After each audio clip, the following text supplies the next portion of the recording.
to start by asking, what is that? What is open access operations? My editor was rightly going, what is that? And I was like, well, it's tricky to summarize in fewer words. Let's put it that way.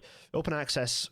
Well, in the UK, firstly, there's a document, the House of Commons Library document, if you want to read that to give you a bit of background on open access operators, but it's fairly dry. It doesn't really give you much of the story and the context as to why they appeared.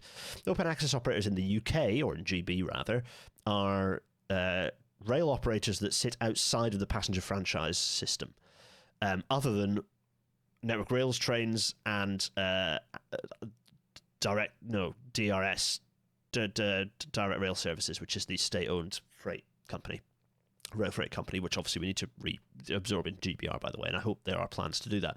So that's what they are. And firstly, freight is that. The freight companies are all open access companies. Eurostar is an open access. Heathrow Express, soon to hopefully die, is an open access. There's no point to Heathrow Express now, Crossrail here. It's just extremely expensive way to get in and out of the city, and it just adds pointless complexity. Just dispense with it. And GoOp, which is some of the new options that have been put forward. I think they've confirmed one that's kind of the southwesty sort of rail service. I'm not going to be looking at these. I'm not going to be looking at these ones today, particularly because I'm focusing on the East Coast Main Line as the major congested rail artery that gives us a hint as to what might happen if we try and repeat this on the West Coast Main Line. But so we're going to put these to one side. These are all open access operations, though. The open access operations that I'm going to be talking about are Hull Trains, which arrived in 2000, Grand Central, currently operated by Arriva, Hull first, Lumo first, by the way, Grand Central by Arriva, which appeared in 2007, again on the East Coast Main Line, and Lumo, which appeared in 2021. It's a pretty recent Lumo as a proposition. These are the open access operators we're going to be thinking mostly about tonight. And they run services in amongst LNER services. They all run high-speed trains up and down the East Coast Main Line. Hull and Lumo now have the sort of standard 8OX kind of bimodal. Actually, I don't know. The Lumo ones might be electric only, actually, but they are the standard Hitachi 8300 model, the kind of the IT derivatives. The Grand Central is still running a weird mixture of knackered DMUs that are long overdue, including the flaming delight that is the Atalantes, the 180s that love to just configurate themselves, and they're running a few Voyagers as well. So those are the open access operators that we're going to be talking about tonight. And you might then go, well, what's the whole deal with that? Why are they outside the franchising system? Well, there's part of a rare, admittedly, a rare moment where you have actual competition, ostensibly, being introduced on a railway line that competes with the incumbent franchised operator. And you might say, well, there's some value to that because it drives some competition against another private company. So it actually creates meaningful competition on the railways where otherwise there isn't any. Or does it? Well, we'll get there. So to the point, well, you know what? We'll hand over to First Group. How better to understand what the arguments in favour of open access operations are than seeing what First Group have to say about it. So, let's have a little look, shall we? So why open access is essential for a better railway moving forward together. This is a First Group document. Let's have a look, shall we? So here we are. There's the what is open access rail point here. Open access, hugely successful aspect of the rail industry over the last 25 years. Okay, marvellous. And we've got a load of... This is a pitch. It's very important to remember this document is a pitch. So here's a little map showing where they would like to... They're kind of like, look, we can put Lumos everywhere here, and won't it be marvellous? Okay, fine. I've got to be careful to be very... Fine. So we have the document here. Open access delivered huge improvements to the railway over the past 2 decades.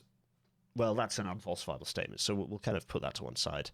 Rail reform is coming. It's vital open access is embraced and allowed to deliver more rather than being marginalised. Leading that delivery is our mission. Okay, so we could kind of put this to one side because this is kind of the pitch from the managing director of First Rail at the time, Steve Montgomery. So here's a bit of history about open access. Okay, so it's a bit of like, how does this happen? Here's some discussion about here's Hull Trains talking about what it did originally when it popped up in September 2000, running these things that I grew up with, the 170s, back and forth. So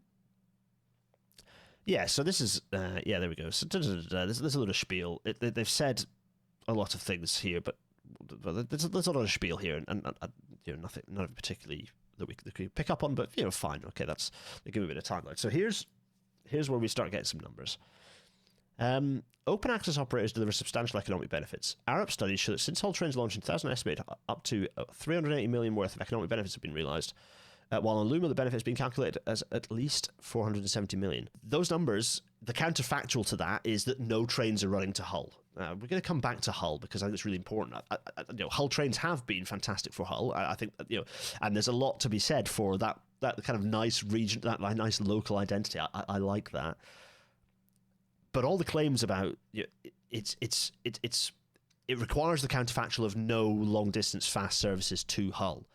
And the trouble with that is that I don't think it's realistic to say that there just wouldn't be long. If there wasn't Hull Trains, we would hope, and we'll come back to this point.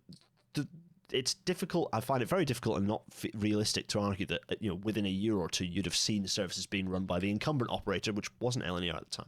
The incumbent operator running to Hull in its place. So so it's one of those bait and switch moments where it's like, these trains that are running, they've created all this economic benefit. It's like, well, yeah, the fact that trains are running has created all this economic benefit. The fact that they're open access operations, I think there's a reasonable point to, and we'll get to it later, that under the franchise model, the lack of responsiveness of the franchise model meant that only open access operators could be that sort of lean to create it, but actually it took years to get that into place through the ORR's process as well. So I kind of don't think that holds up necessarily either. But there is there's stuff about all this sort of all these economic benefits that are being picked up on, all the job creation, all of it relies on a counterfactual of there would be no long distance service from Hull to London, which I don't think it's. I think that's difficult to. I think that's kind of a difficult case to really make kind of viably.